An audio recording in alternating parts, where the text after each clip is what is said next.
Hopefully this will work here. And you can hear me, correct? And you can see the screen, correct? Yes. Yes. Most excellent. Good. Okay. Well, thank you for those of you that have made it this far. I'm quite impressed. Lecture 4 of 4. As I said in the email, this one is, I think, maybe my favorite. I don't know. I like the Da Vinci one too. But this one, I think, is especially interesting. So I'm curious. So how many folks we got? We got about 10 folks or so. So David, obviously, I know David, you're a PhD student in mechanical engineering. Any other mechanical engineers present? I am. I'm a PhD student. Yeah, okay. I thought I recognized your name. Okay, good. I am okay. as well. This is Scott Muscovich. Scott, okay. Scott, how do I know your name? I don't think you do. I was given this by one of my colleagues. Oh, okay. All right. Good. Well, welcome. Glad to have you. Thank you. Excellent. Okay, so the reason I ask is because we're not going to spend a whole lot of time on this, but we're going to get into, at first, a little bit of the highly technical part of vibration. So for those of you that are not engineers, please bear with us.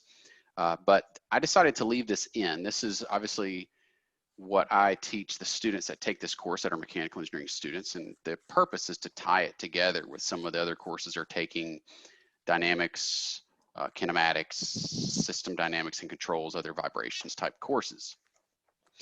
All right, so if you're a mechanical engineering student, you recognize the figure up here on the top right. This is the go-to figure for teaching and understanding vibrations. And so the idea here is you've got a cart with some mass M, and the cart is on wheels, and the cart is attached to a wall by a spring, and what is also called, the second thing it's attached to the wall with is a damper. And so what's a damper? Well, a damper, you can find a damper commonly on the tops of doors. If you go into really business building type doors, the thing in the top that looks kind of like a pump, but it keeps the door from closing too quickly, that's a damper.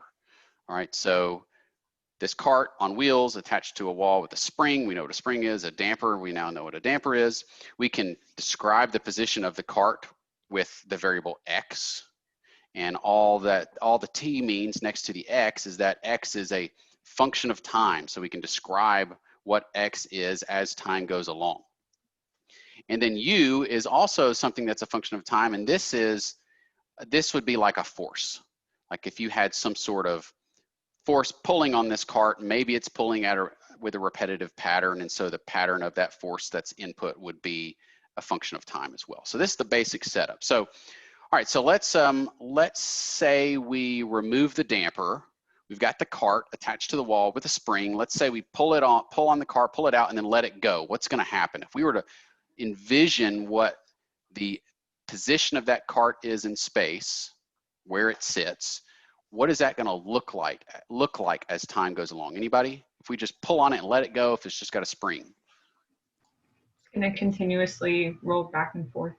Yeah, it's going to oscillate, right? It's going to oscillate back and forth. Or another way to describe that is it's going to vibrate. So you can start to see the relationship here with this particular setup and the concept of vibration, because all vibration is an object that moves back and forth in space over time. Okay, so to properly describe it, we've got to have some sort of elastic component, that is the spring, something that pulls on it back and forth. Maybe it's got a damper, that's what tends to slow it down and ultimately stop it. And then maybe it's got some sort of input force. We talked about U. So we got a spring force. I won't spend too much time on this, but a spring force it's dependent. So the more you stretch a spring, the more it pulls back. And the more you compress a spring, the more it pushes back. And so that's why we see this relationship between the position of the cart and the amount of spring force. And then the damping force is similar, but it's different in the sense that it's not now dependent upon the position of the cart, it's dependent upon the speed of the cart. And so if you envision the case I gave before where there's a damper at the top of a door, you'll notice that if you try to close the door more quickly, the damper pushes back harder.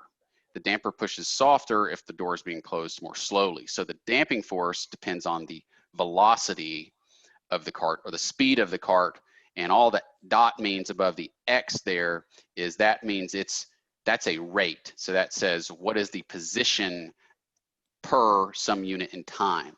Most commonly, we might think of miles per hour, of course, being a rate. And it has a similar relationship. So the greater the velocity of the cart, the greater the force that pushes back. All right, so commonly in mechanical engineering and other engineering courses, we draw what's called a free body diagram. So this is a nice way for us to isolate whatever it is we're talking about. In this case, it's a cart. And then we put on that body all of the forces that are acting on it. So in this case, we've got gravity, obviously. The cart has some sort of mass to it, which means gravity's acting on it. So that's what mg means. The floor is pushing back up on the cart. Now, I didn't represent this perfectly because really it's the wheels that are pushing back up on it, but I think you get the idea. The ground's pushing back up on the cart. Those two forces are going to be balanced. And if they're balanced, that means this cart's not going to move up or down, right? But then we've got the spring force and we've got force due to the damper. Now, the spring force, remember, is that depends on where the cart is located in space. The damper force depends on how fast it's moving, and all K and C all they are constants. So that if you've got a really stiff spring, you've got a really high K value. If you've got a really strong damper, you've got a really high C value. So that's what that represents. All right, so I'll step through this rather quickly because I don't want to get into too much of the technical detail, but for those of you that are familiar with the math that goes in this, we can say, what are all the forces acting in the horizontal direction? That's what this is. And we can set up this long equation. I'll step through it. We can reorganize it. So we've got M shows up. By the way, this is Newton's second law of motion. Force equals mass times acceleration.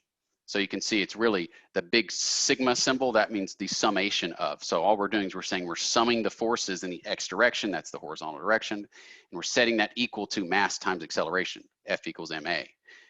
X double dot is the second derivative of position. So now that's the rate of the rate. So the rate of the rate is an acceleration. All right, so that's all that is being represented there. So we're putting all the forces in, we're setting it equal to mass times acceleration, we're reorganizing a little bit.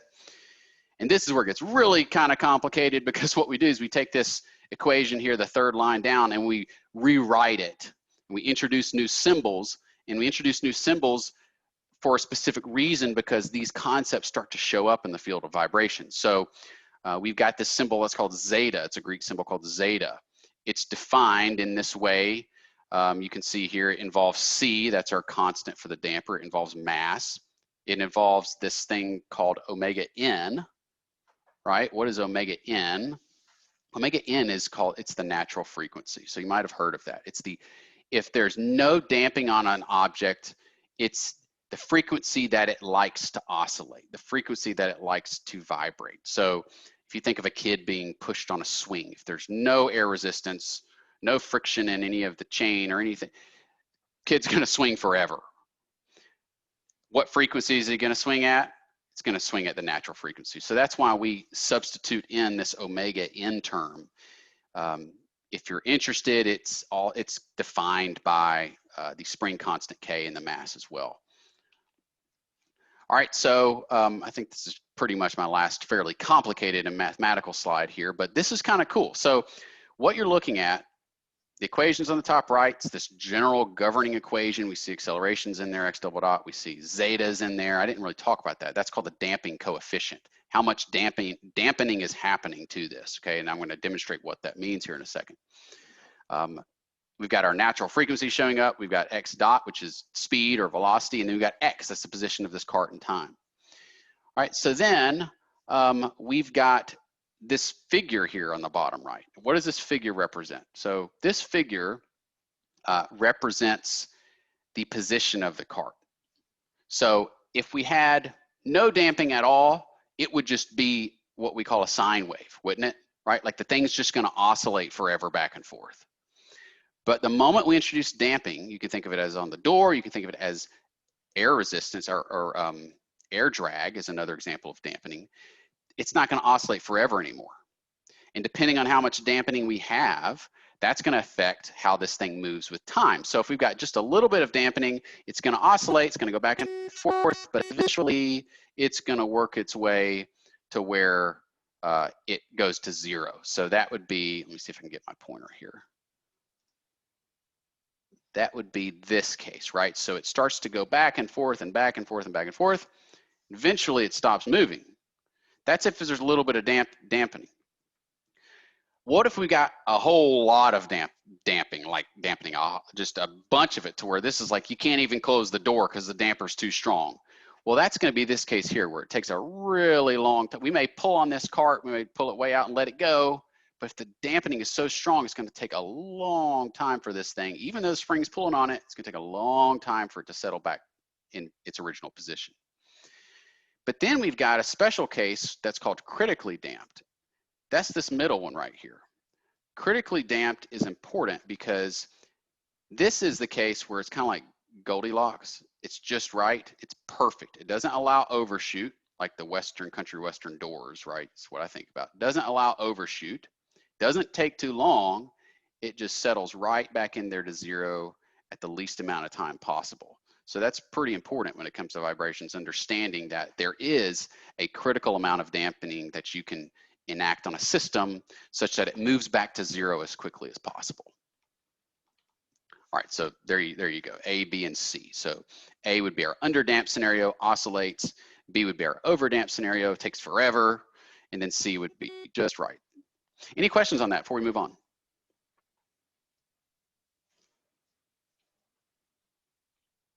Clear as mud? Okay, the reason I keep looking to my right is because I can see y'all on my right if you got your cameras turned on. Okay, let's move along. All right, so let's talk about sound. So this is musical vibrations and acoustics. So what is sound? Of course, when we think of music, we think of sound, but obviously not all sound is music, right? So sound is just quite simply a wave being transmitted through the air. So it's a wave, which is a vibration of the air itself traveling through the air. All right, so once that vibration is created, it propagates through what we call a medium. Maybe it's water. Think of like hearing whales sing would be an example of that. But most of the time in our context, it's air.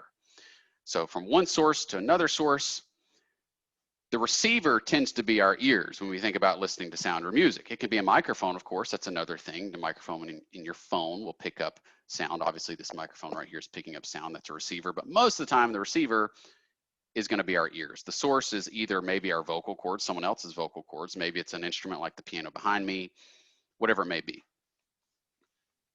All right, so sound waves, how does sound travel through the air? Well, it's kind of interesting because what happens is you've got an initial disturbance or a compression of the air itself. So some sort of percussive event compresses the air. And then that compression of the air stretches out the air in front of it, or behind it really. And then it kind of steps on itself and goes back and forth and back and forth and back and forth. So it's that compression, that initial percussive event compresses the air and sends that compression forward because it's got energy to it. And if you've got vibrations, now you've got multiple compressive events in time, in sequence, that are each being transmitted outward from the source in every possible direction. And so the ultimate outcome is you've got compression followed by what's called rarefaction. That's the stretching out of the air. It's the thinning of the air. So you've got compression, higher density air traveling along. Right behind it is stretched out air. So that's lower density air, the rarefaction traveling along behind it. And one after the other, traveling through space. And it's that alternating compression and rarefaction of air that hits your eardrum, that makes your eardrum now vibrate at the exact same frequency that the compression and the rarefaction is traveling through the air. Make sense? Hopefully, kind of, sort of, maybe.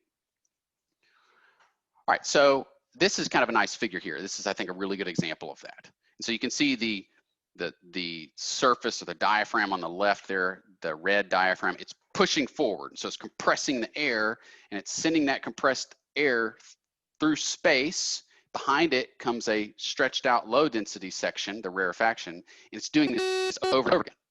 And depending on the frequency of this diaphragm, that's gonna dictate the frequency of the air. And when we think of frequency, you think of high pitch, low pitch, right? So high pitch should be high frequency, low pitch should be low frequency. That's what we're detecting, is the frequency of that vibration. So this is how a speaker is going to work. A speaker, literally a speaker, has a diaphragm. If you look at it, side of your car door, if you can see the speaker, it's a surface, right? It's a round surface. And if you look at it when it's playing music, maybe, just maybe, you can see it vibrating. It's doing exactly this. And this is what we're able to actually pick up. Any questions on this?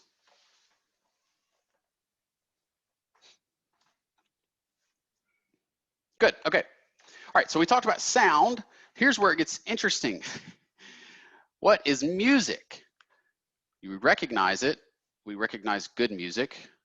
We recognize probably bad music.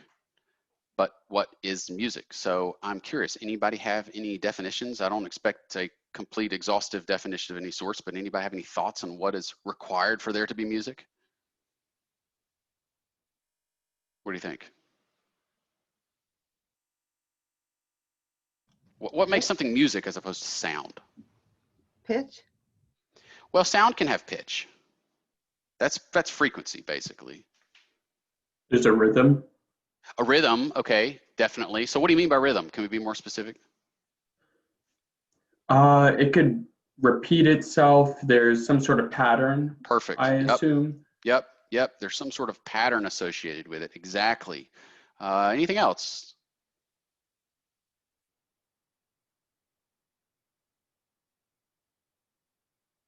Music's a hard one. You know, I mean, It has to evolve. Okay, can you elaborate on what you mean by that? If you had a constant tone or a combination of constant tones going on forever, it wouldn't be very musical. Exactly, that would be boring, right? There's got to be some sort of fluctuation maybe to it. Music is interesting to me from a scientific perspective, because when I experience music and enjoy it, it is not scientifically, right? It's really just all emotional.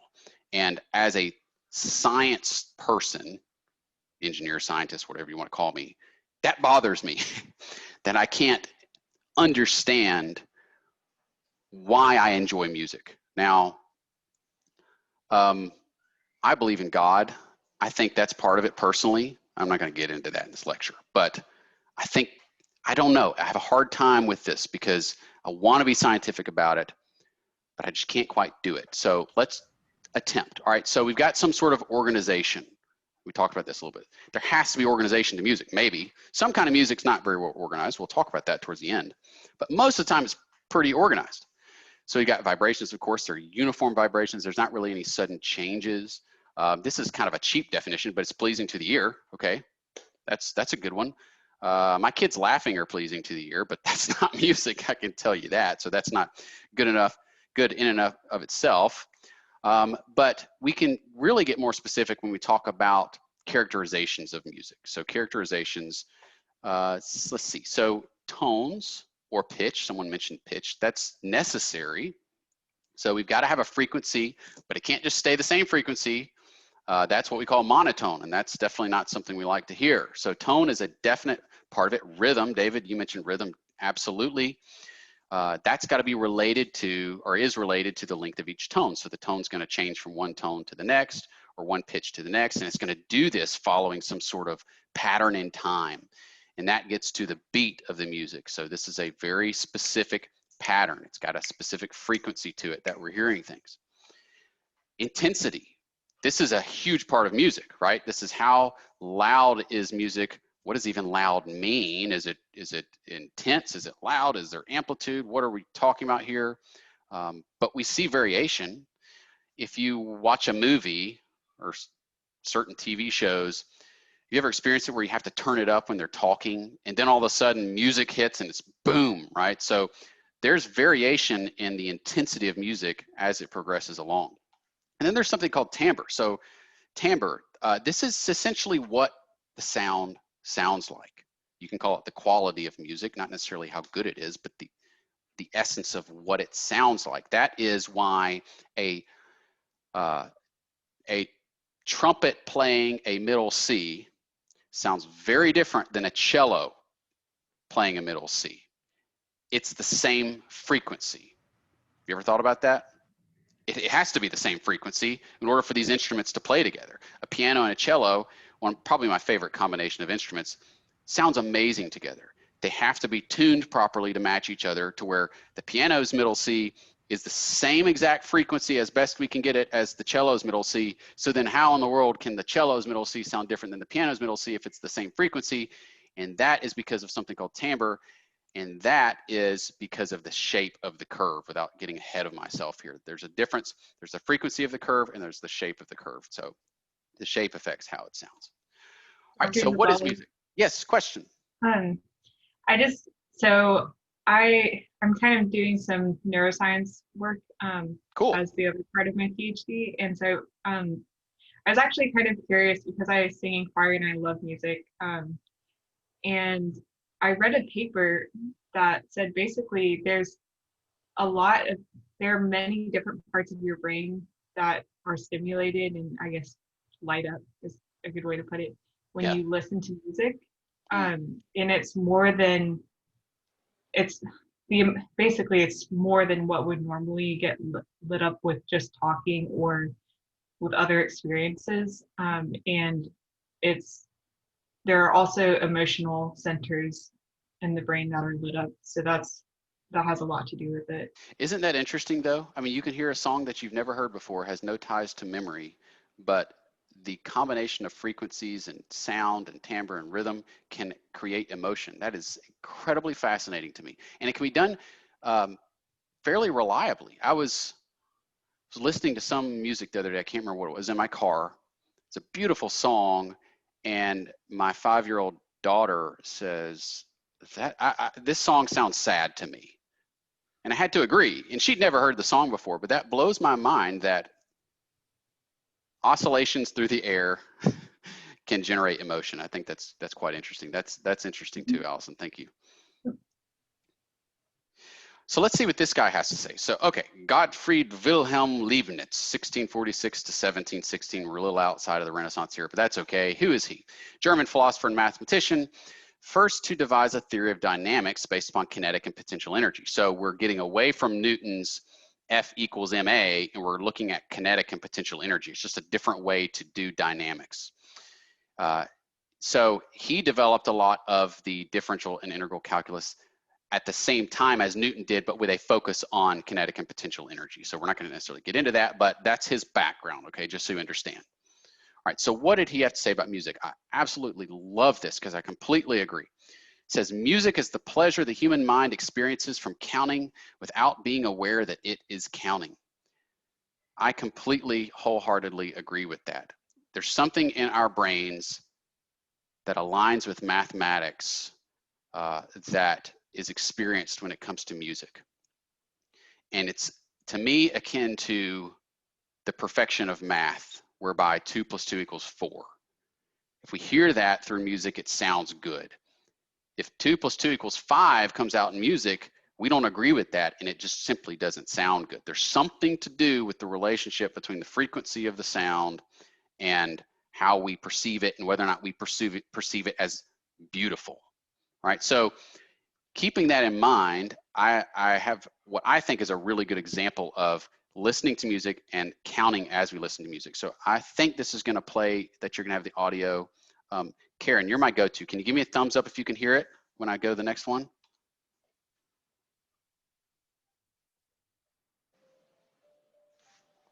Nope, can't hear it. Okay.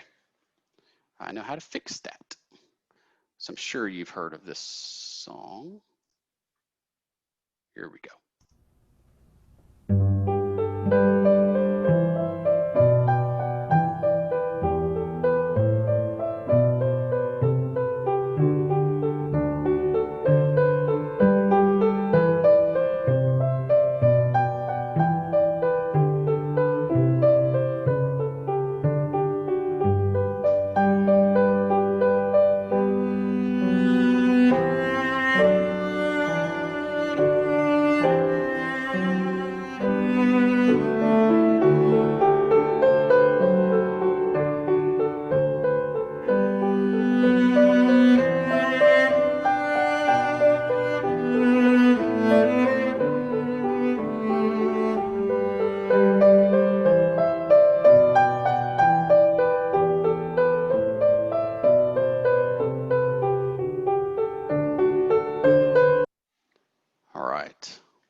Okay, you could hear that, right? Good. Okay, excellent. All right. So do you see what I'm saying? There's something about that song, especially, that I'm counting. I don't know I'm counting, but I'm counting in my head. There's a rhythm aspect to it in terms of how often we hear the notes. There's a pitch and a frequency aspect to it of this agrees with that, that's above that, that's below that. It all just kind of adds up properly. All right, so we're going to move along, make sure we have enough time here because we're about half an hour in. So let's talk a little bit about musical scales. So musical scales, what is this? We can define it as a sequence of tones or pitches that are linked, having a pleasing relationship to one another. So now we're kind of back to, well, it just sounds good, not very scientific. First known scale developed in Crotone, southern Italy, 539 BC. Who did it? This man right here, Pythagoras. Pythagoras is very famous for something else. Anybody? Pythagorean theorem. Pythagorean theorem, exactly. So Pythagorean theorem, a squared plus b squared equals c squared for a right triangle. All right, so he was able to determine this. Interestingly enough, it arrived from aligning these squares, and he figured out that the area of the a square, the blue square, plus the area of the red square equaled the area of the purple square. What's the area of the a square? A times a, right? A squared plus b squared equals c squared. Anyway, that's Pythagoras, ancient Greek philosopher and mathematician, very interested in music and musical notes and how they related to math. So why do I have this image on the bottom left there? Well, the story goes that he was passing a blacksmith shop and heard the ringing of the blacksmith's hammer as it struck the anvil. And he wondered if the tone would change if the striking force changed. So if the blacksmith hits harder, will the tone change? Turns out it doesn't. The intensity is louder, the amplitude of that vibration is greater, but the frequency doesn't change. What does affect it is the weight or the mass of the hammer. The mass, remember, think back to the mass, the oscillating structure. Remember how mass showed up in that natural frequency and in the equation and everything? If you change the mass, change the frequency, changes the sound that we hear. So he set to work. He built this box called the Pythagoras' Monochord. It's a hollow box. It's got a string stretched across, supported by wedges at the end. And he hung different masses from the end of it. And then he would pluck the string and he would put this little wedge in the middle of it to change the effective length of the different parts of the string. All right, so he noticed that when he struck it, he would hear a certain sound. If he increased the mass and he struck it, he heard a sound that had an increase in pitch. If you play guitar, you know that if you tighten the string and you pluck it, it goes up. That's what he was experiencing. He also noticed that not only did the mass affect the pitch, by the way, the mass affected the pitch because it affected the tension in the string. But he noticed that the length of the string affected the pitch. So now we've got the tension in the string and the length of the string affects the pitch. So where does that come into play in instruments? Think about a guitar again. What you're doing when you press the string down in between two frets is you are effectively changing the length of that string. And if you shorten the length of that string, anybody, what happens to the pitch on a guitar? Goes higher. Goes higher, right? So that's what he's noticing. The shorter string increased pitch. So he noticed this and he started to realize that certain ratios of string lengths and therefore pitches just happen to sound good together. You can say they are harmonious. They just happen to sound good together. So there's certain intervals between tones that sound good together, different ratios, like 2 to 1. If you've got a 2 to 1 ratio of lengths, right? One string is 1 foot, the other is 6 inches, same tension, you pluck them both. One's gonna be lower, one's gonna be higher, but they sound good together. Well, that is an example of what's called an octave. So 2 to 1 ratio in frequency represents an octave. And then of course there are gonna be intervals in between that also sound good together. So he continued, he looked, okay, well, what about 1/3 of the way from one end to the other? And that sounded pretty good. He looked at 1/3 of the length versus 2/3 of the length, and that sounded pretty good. And a 3 to 2 ratio is referred to in music as the perfect fifth, all right? I play piano by ear. I don't really read music. So I spent a long time looking up perfect fifth and that nomenclature. What does it mean? I'm sitting here thinking, okay, well, maybe 3 + 2 = 5. Where does the 5 come into play, okay? Well, after much research, it turns out that the third and the fifth, and you know, the Hallelujah song, right? Everybody thinks of that, has to do with the fingers on the piano. Which finger you're using to play has nothing to do with mathematical frequency at all. So anyway, that's what that means, all right? Okay, so a 3-to-2 ratio, that is essentially, if you can imagine, strike the middle C on a piano and the G above it, it just sounds good together. Then he looked at, maybe there's a good ratio. He's looking at 1/2, 1/3, 2/3, and he realized the 2/3 to 1/2 ratio also sounded pretty good. And that is on a piano referred to as the perfect fourth. So now this is the middle C on a piano and the F key just above it. You play them together, they sound good. All right, so he kind of continued on and he looked at a bunch of different ratios. He even found a 5-to-4 ratio that happened to sound pretty good. And he started listing all these out. And so these are the ratios that he found there in the bottom right. 1-to-1 is unison, 2-to-1 is an octave, 3-to-2 is perfect fifth, 4-to-3 perfect fourth, 5-to-4 major third. And this is basically what we refer to as the pentatonic scale. There's a really, really cool video of a demonstration, speaking of neuroscience, on YouTube of someone demonstrating the pentatonic scale and how basically it's embedded in all of our brains, even though we don't know it. You can anticipate what's coming next on the pentatonic scale. Pretty interesting stuff. I'm definitely going to look that up. Yes, you should. Absolutely. I'll try to remember and send that out, but it's really a fantastic video. Dr. Oldfather actually found that one incorporated in one of her lectures. But all right, so this is what it looks like on piano. A perfect octave, C to C, right? 2-to-1 ratio. By the way, Somewhere Over the Rainbow, you know, the very first line of that song, somewhere, and then she goes down and then up. That's an octave apart. It sounds really good, right? So you can see where the perfect fifth, fourth, the third, and everything lies on a piano. If you play two keys right next to each other, it doesn't sound very good, right? Okay. So let's talk a little bit. We talked about a mass. We talked about sound and music and tones and scales, but let's talk about a vibrating string, because a vibrating string is something that shows up a lot in music because, well, lots of instruments utilize a vibrating string. So the first work done was by Vincenzo Galilei. Anybody know who this guy is? Why we might recognize him? Born in Florence, Italy.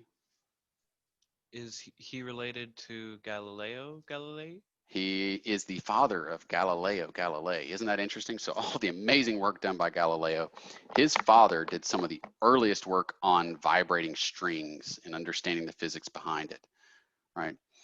So Vincenzo Galilei played the lute, composed music, studied music theory, as we're going to see, liked to sing and liked to teach music.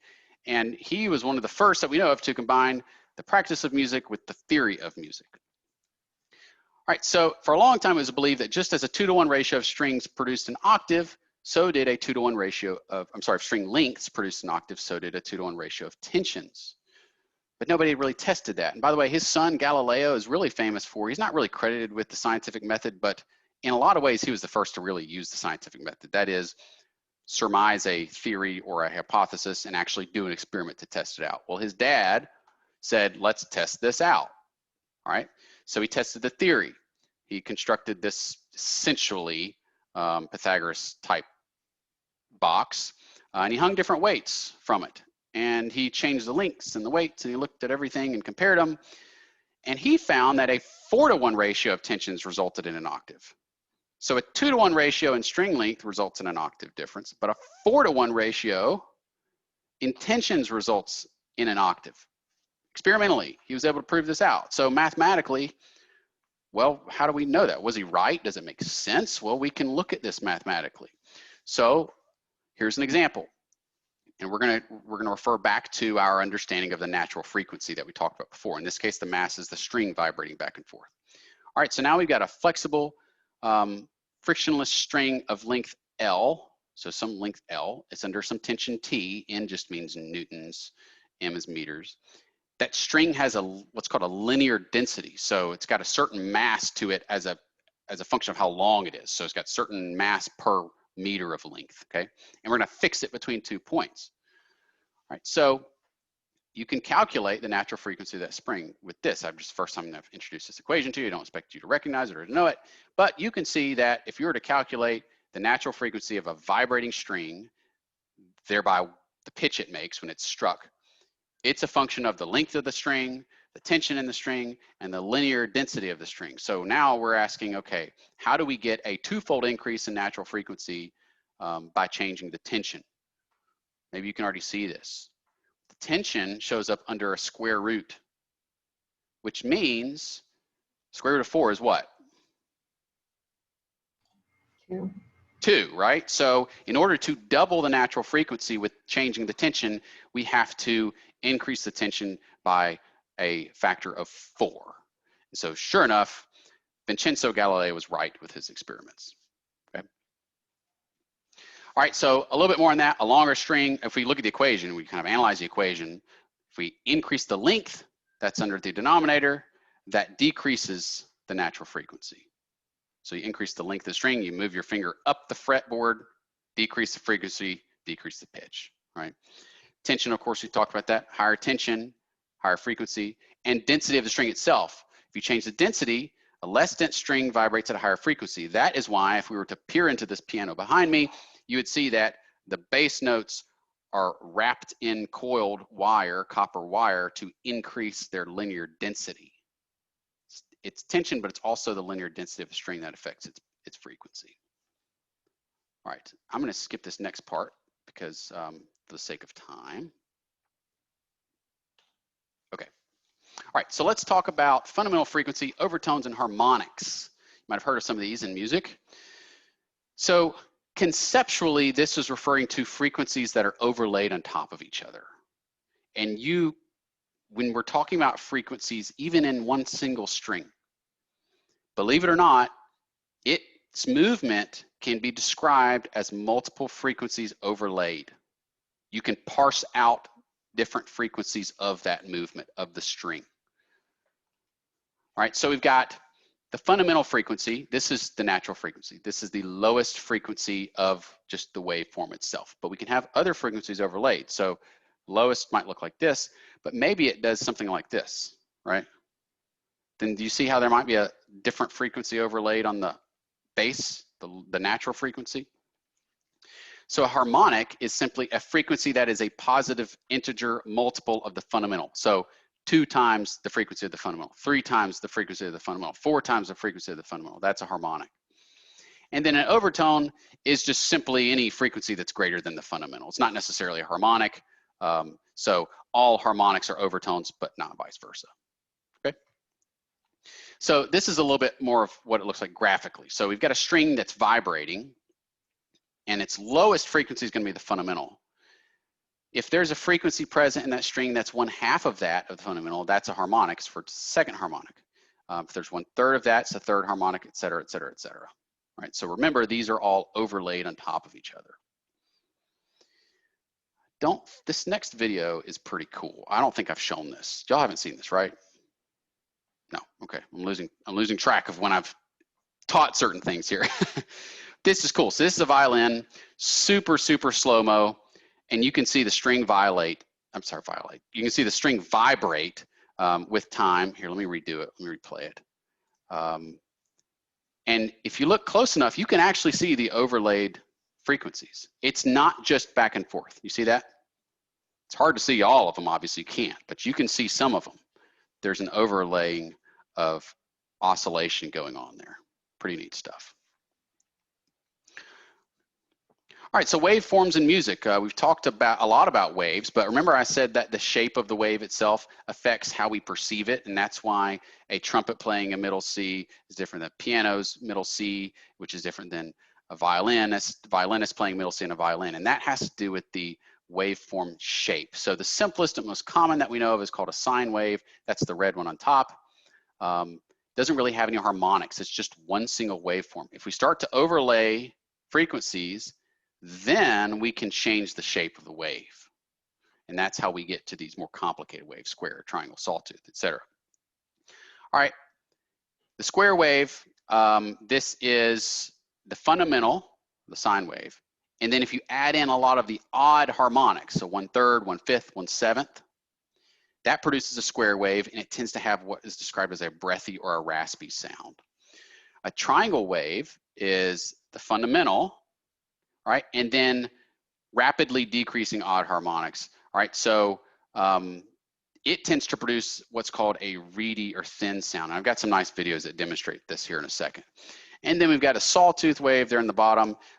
This is adding the high number of even harmonics to the bass, to the sine wave. All right, so we're adding a bunch of frequencies on top of each other to get these sounds. And this is, you think of techno music, bright or a brassy sound. And I've got some videos here that demonstrate it's kind of hard to hear. I mean, it's kind of hard on the ears, but what you're going to see is we're going to start with a simple sine wave.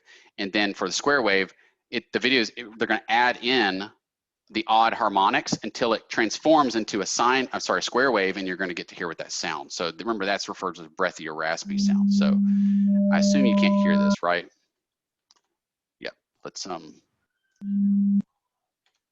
need to optimize this so you can hear it. And we'll go through all three of them.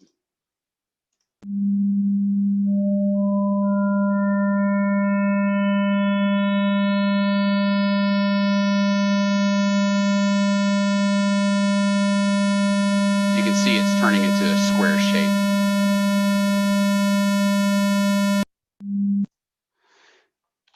All right, so this is interesting because Da Vinci spent a lot of time trying to what's called square a circle.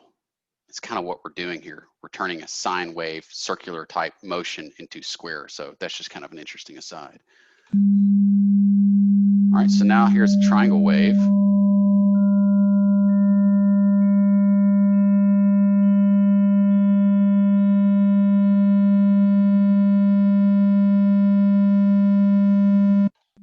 All right, and then last, a sawtooth. This one's kind of hard on the ears. Very techno.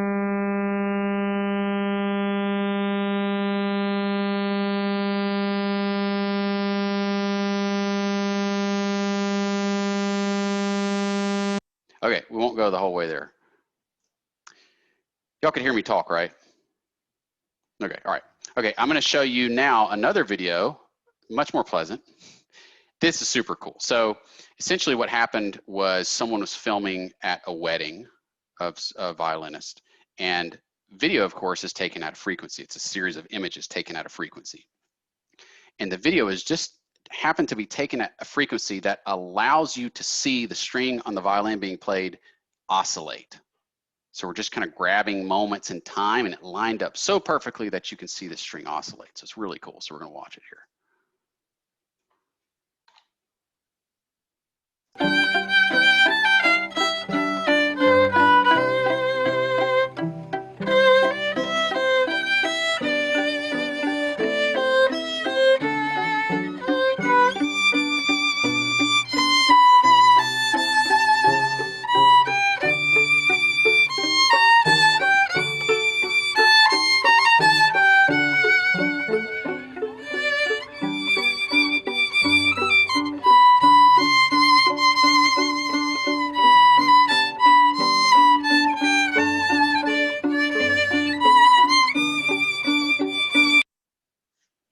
Okay.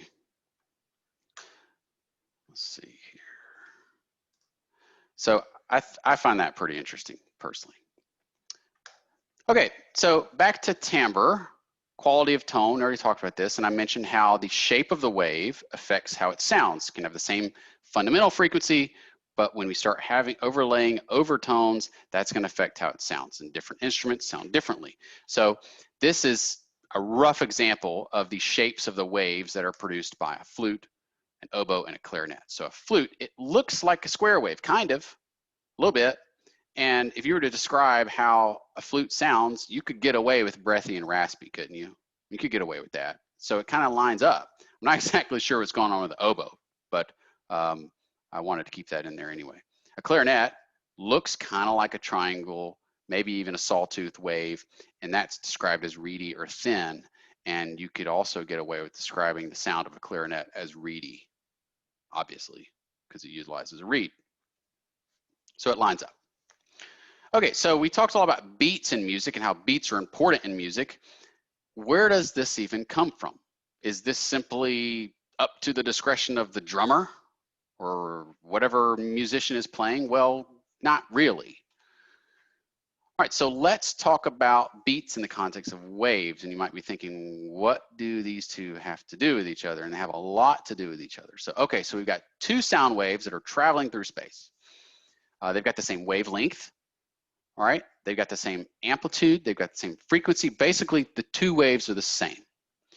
If you add those two waves, what's gonna happen to the amplitude? Anybody? If we overlay these two waves, what's gonna happen to the amplitude of the wave, the overall wave? They stack up, they increase in height. They stack up, exactly. They will add to each other. So this is why a choir sounds louder than an individual standing on stage and singing, because they're singing at the same frequency. There's a lot of what's called reinforcement that's happening between the waves. They're adding up together and they're reinforcing each other, and they're increasing the amplitude and they're increasing the intensity of that sound. All right, but now what if we take the exact same two waves, we shift them just such that they're perfectly out of alignment? What happens if we add these two up? Subtract. They totally subtract. The sound goes away.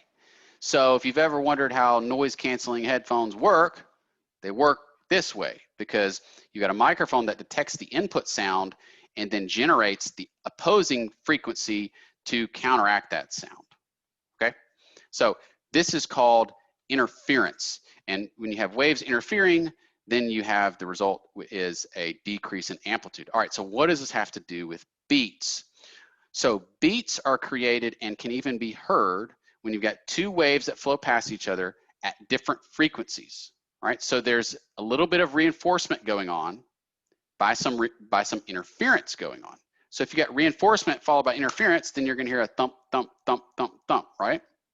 The reinforcement you're gonna hear, the interference you're not gonna hear anything. The difference in frequencies determines the period of this beating wave, and that is the frequency of the beat that you will hear, and you can literally hear it. And I've got a nice video of someone tuning a guitar, because if you've ever tuned a guitar, this is a nice way to tune a guitar, because you can hear these beats. If you've got two differing frequencies between the guitar strings, you're gonna hear the beat. And as you tune that one string to match the other one in frequency, that beat's gonna go away. So you can actually literally hear it. So here's an example. We've got a 440 hertz wave, a wave moving at 440 times per second, in terms of frequencies, 440 times per second. And we got a 441 hertz wave, just slightly faster. The interference is going to happen most of the time, but every 1 second, really, you're gonna have construction, and you're gonna hear that sound all of a sudden. All right, so the frequency of the beat that you will hear is 1 hertz, which is 1 time per second. So it's the difference between the two frequencies that dictate the frequency of the beat.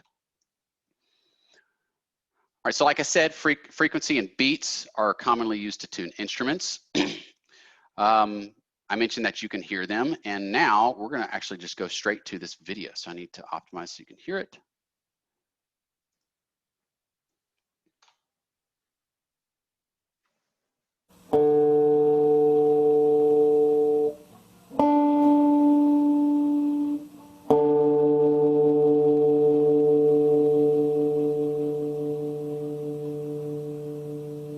Hopefully you heard the wah, wah, wah type. Make it a little bit.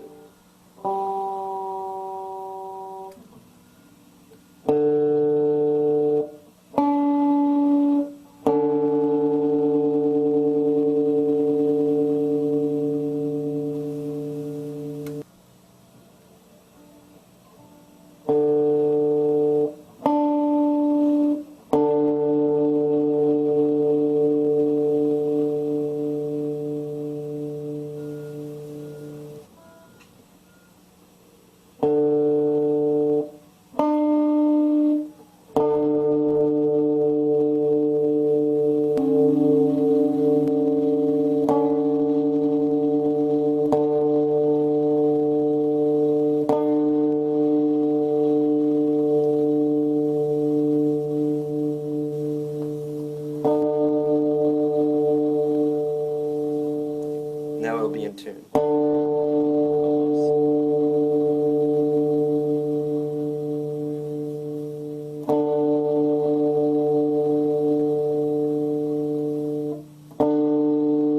There, now it's in tune. There we go.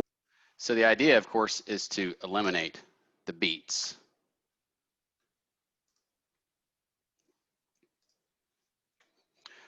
All right, I believe this is my last section, resonance, consonance, and dissonance. You might have heard of resonance before. Maybe you've heard of consonance and dissonance, and maybe that sounds dissonant, might have been something that you've heard about. So let's talk about what it means. So resonance.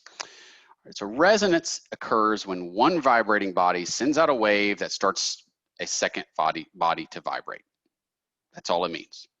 So every instrument has a resonator to amplify the weak sound of the, say, vibrating string such that you can hear it. So a piano has what's called a soundboard. And if it were not for the soundboard, you would not really be able to hear a piano because the strings vibrate and then vibrate the soundboard, which covers a lot of area and gets moving and gets a lot of air moving. So that's why the soundboard exists. Same thing with a guitar. An acoustic guitar has the resonance box, but it gets the body of the guitar moving and vibrating the air, which allows you to hear it. If you've ever heard somebody playing an electric guitar that's not plugged in, what have you noticed? Anybody? Super quiet. Super quiet, because the vibrating strings are not enough to move enough air for you to be able to properly hear it. And so an acoustic guitar has a resonator to amplify that, just as a piano does, just as lots of other instruments do. All right, so a natural resonance is when a body receives vibration from at its fundamental frequency, the frequency at which it likes to oscillate. So that's kind of the example of the opera singer breaking the glass. It's because that glass, the natural frequency of that glass just happens to be the pitch that this opera singer is singing, so it gets it vibrating and gets it moving enough that all of a sudden it breaks. So that's what a natural resonance means. And then a forced resonance, this is an input of force over and over and over again that's not necessarily at the natural frequency. So this is what you don't want to do if you're pushing a kid on a swing, okay?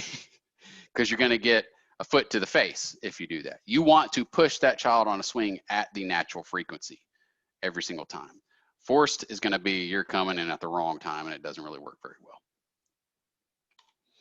All right, so consonance and dissonance. So two tones are consonant if when sounded together, the resulting tone is pleasing to the ear. So here we are back away from science towards emotion and what is pleasing or not pleasing to the ear. All right, so scales are based on consonants. If something is consonant, if two frequencies are consonant, they sound good, we're gonna make our scales and write our music and compose our music with scales that provide consonant sounds. So our example of Pythagoras, he was noticing consonants or the pleasing combinations of these tones. If two tones don't sound good together, that's called dissonance. If it sounds like they clash. If you play a C and a D key on the piano that are right next to each other, it sounds terrible. Another example would be a child playing piano. So this is my son. This is a while back, maybe 6 months ago, but I thought this was a perfect example, especially the one of him eating the piano keys. But you get the idea. That's dissonant sound. If a child is banging on the keys, it's definitely dissonant. But dissonance is not always bad, not necessarily. And it actually shows up in music. Consonance, that makes sense. It's going to be in music, sounds good. But dissonance is not bad. And that's because dissonance makes it interesting. If it gets to where it doesn't sound good, but then all of a sudden it goes to where it sounds really nice, that's like a tension release. It's like, oh, okay. It's the same thing of a novel or a movie where there's suspense and there's discomfort, and then all of a sudden everything's perfect and good again. Composers utilize that when composing music because it builds tension, but then it becomes consonant and it sounds really good. So an example of dissonance that shows up a lot in music would be jazz music, kind of all over the place. I've got a nice video that plays some of that here. But anyway, the point here is dissonance is not always bad when it comes to music. And it can be really helpful if you're trying to create tension, maybe in people listening to music or maybe people watching a movie. Dissonance, like if you watch a horror movie, shrieking and all that kind of stuff in the background, that's dissonance. It evokes a certain kind of emotion, so it can be useful.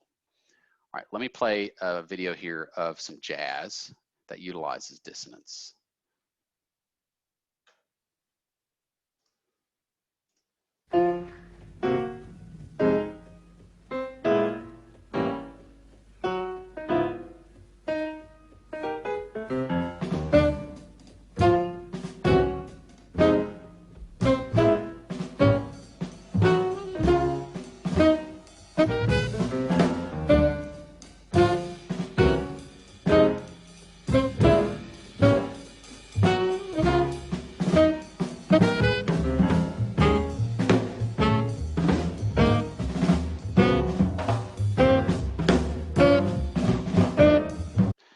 All right, that goes on for a while, but I think you get the idea. All right, my next video here is an example of resolution of dissonance. It was what immediately came to my mind when I was thinking of what's a good example of dissonance that resolves itself, and I think you might agree.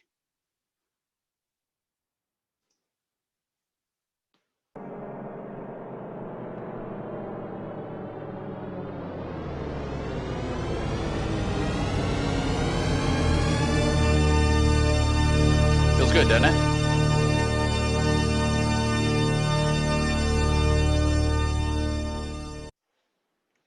All right.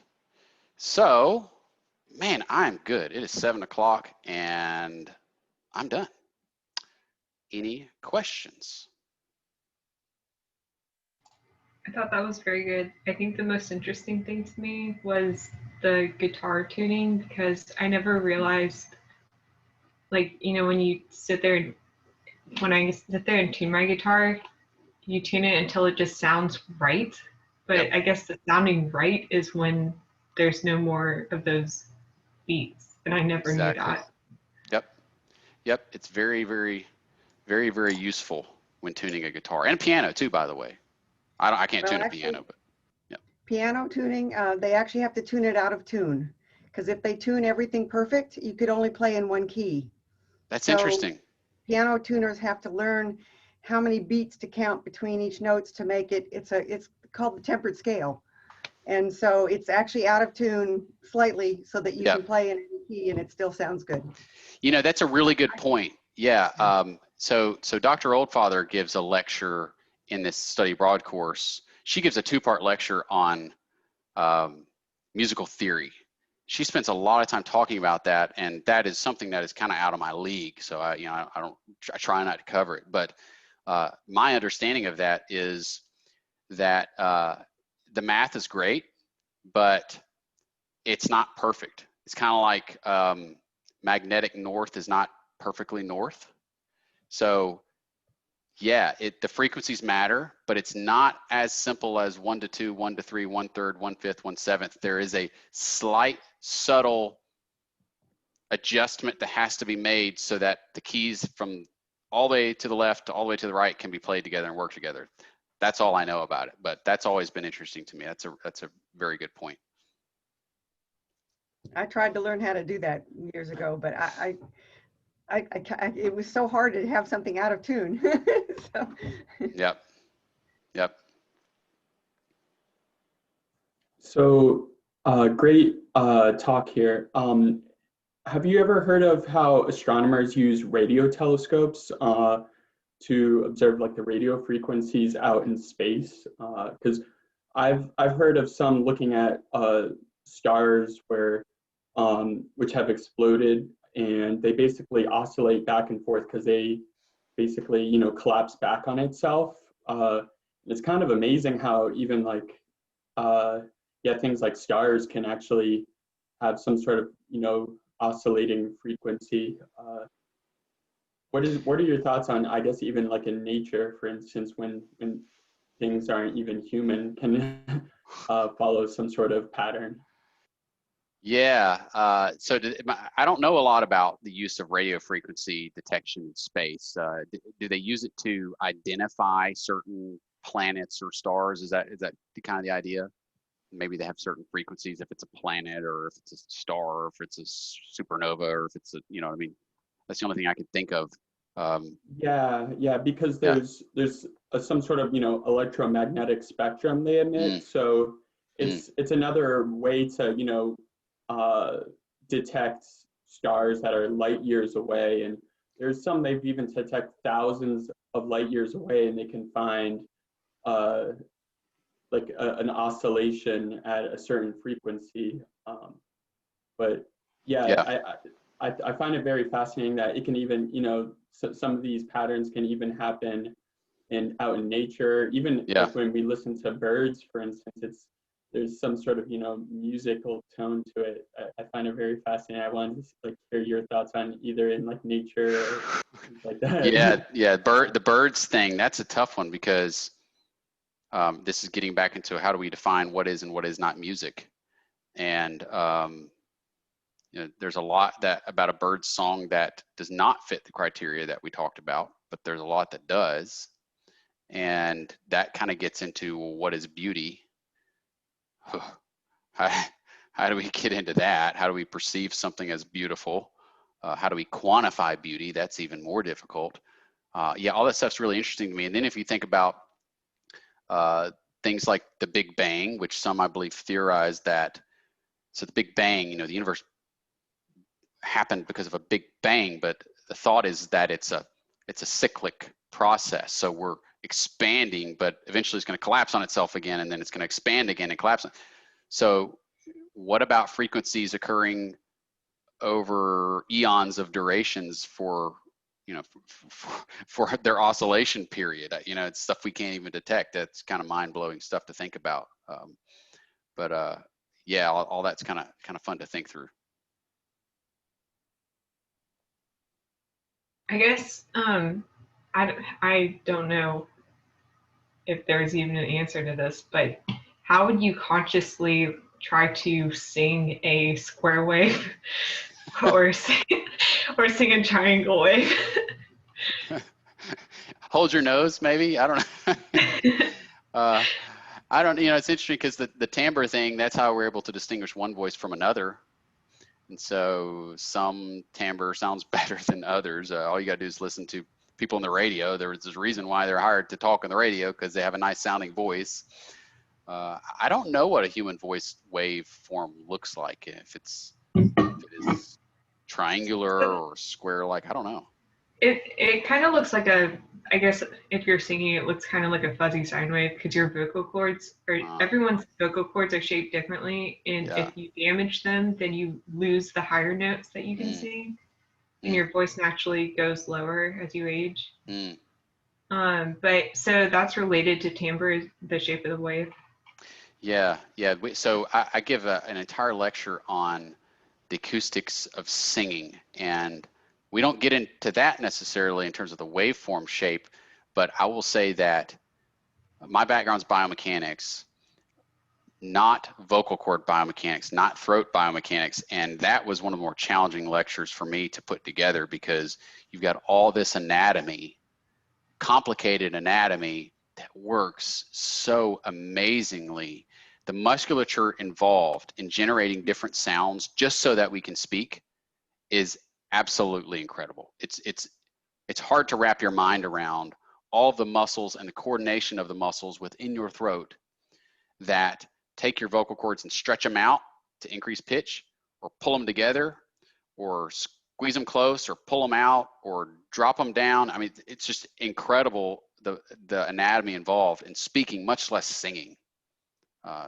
That's extremely complicated. It's biomechanics. It's forces and oscillation and these sorts of things happening in the body with body type structures. But yeah, it's hard.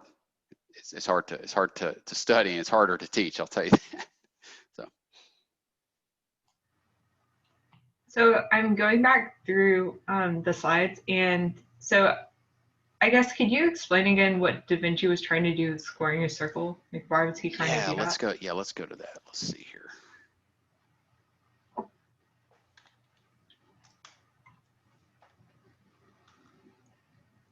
Can you still see my PowerPoint? Yes. Okay. So the reason I talked about it was because we started with the process of turning a sine wave, right, which is circular in nature, curvature at least, into a square wave.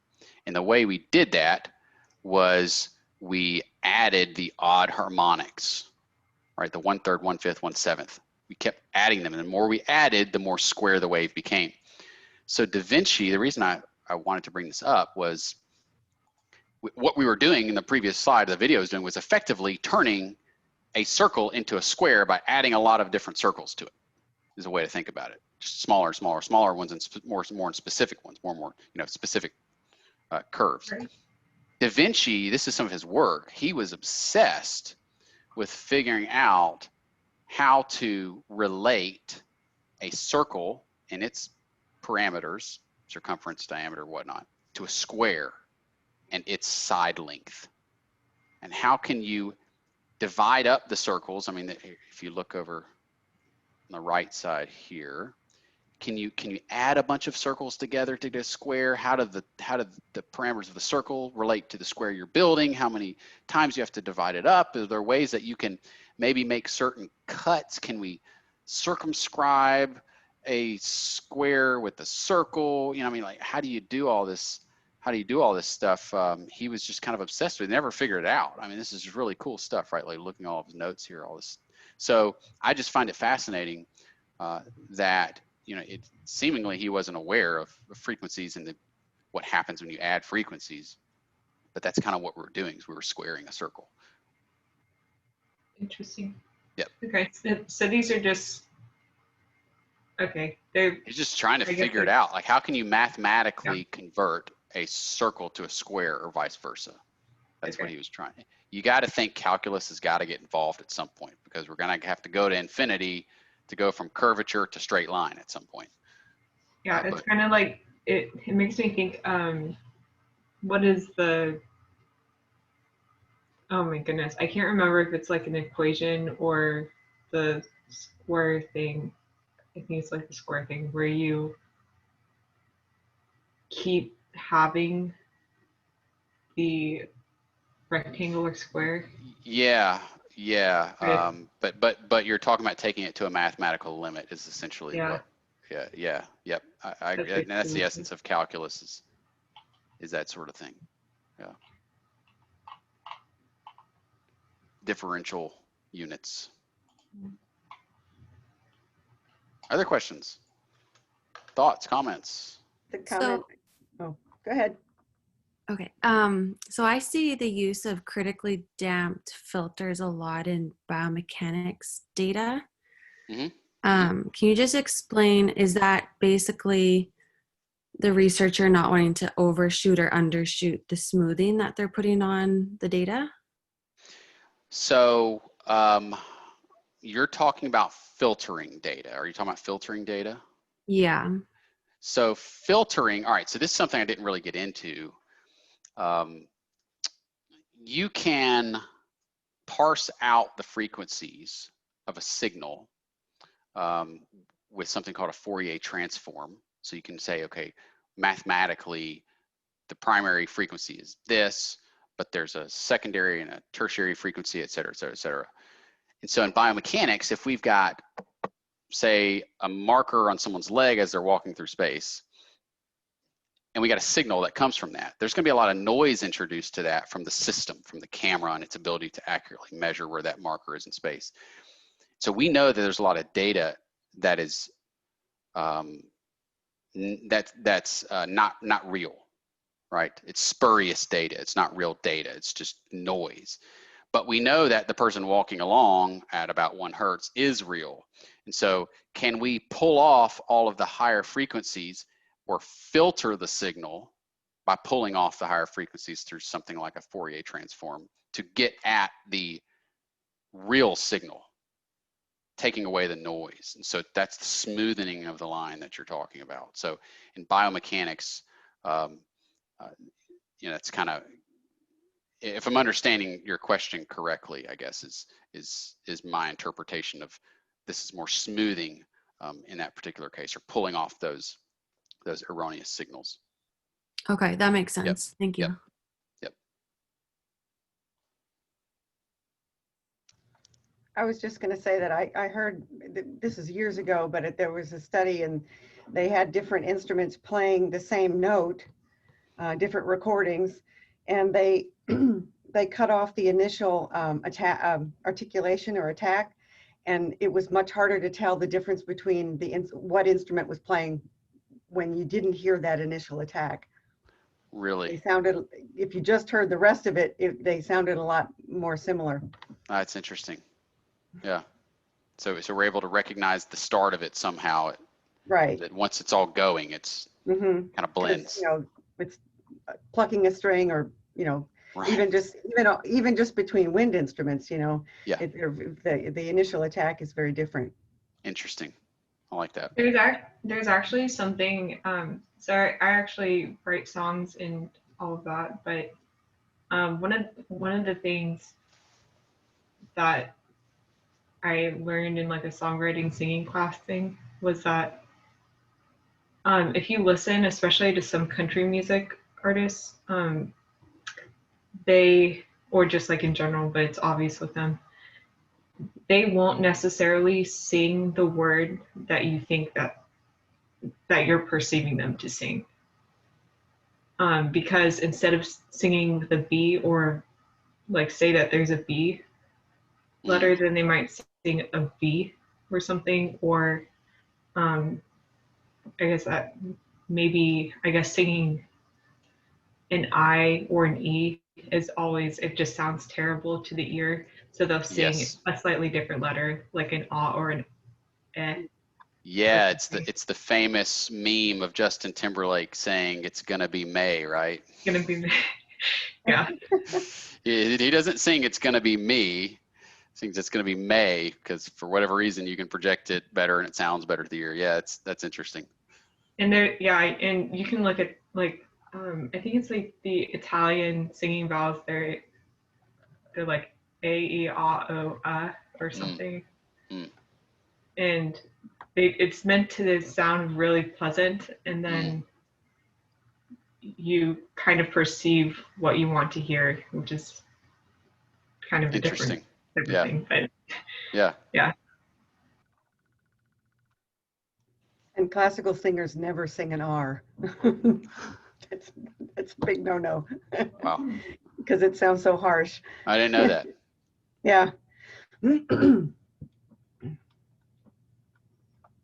was thinking maybe the reason that you need the initial attack of an instrument to help identify it is that wouldn't the harmonics die off at different rates if you have a constant damping? Because if you have a higher frequency, you'd have a higher attenuation over time. Yeah, it's interesting. Yeah, time affects the instruments differently in what you can perceive from them. I've never thought about that. Yeah. It makes sense, being constructed with different mechanics. Yeah.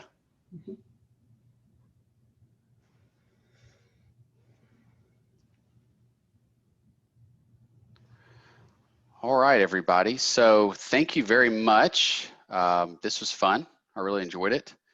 It's been kind of a different thing to do this fall, and part of me was hoping that by the time we got to this point that COVID would be less of an issue, and maybe, just maybe, folks could come to campus for football or whatnot, but obviously that's not the case. So this is nice to be able to sit here and see folks and interact with people without wearing a mask.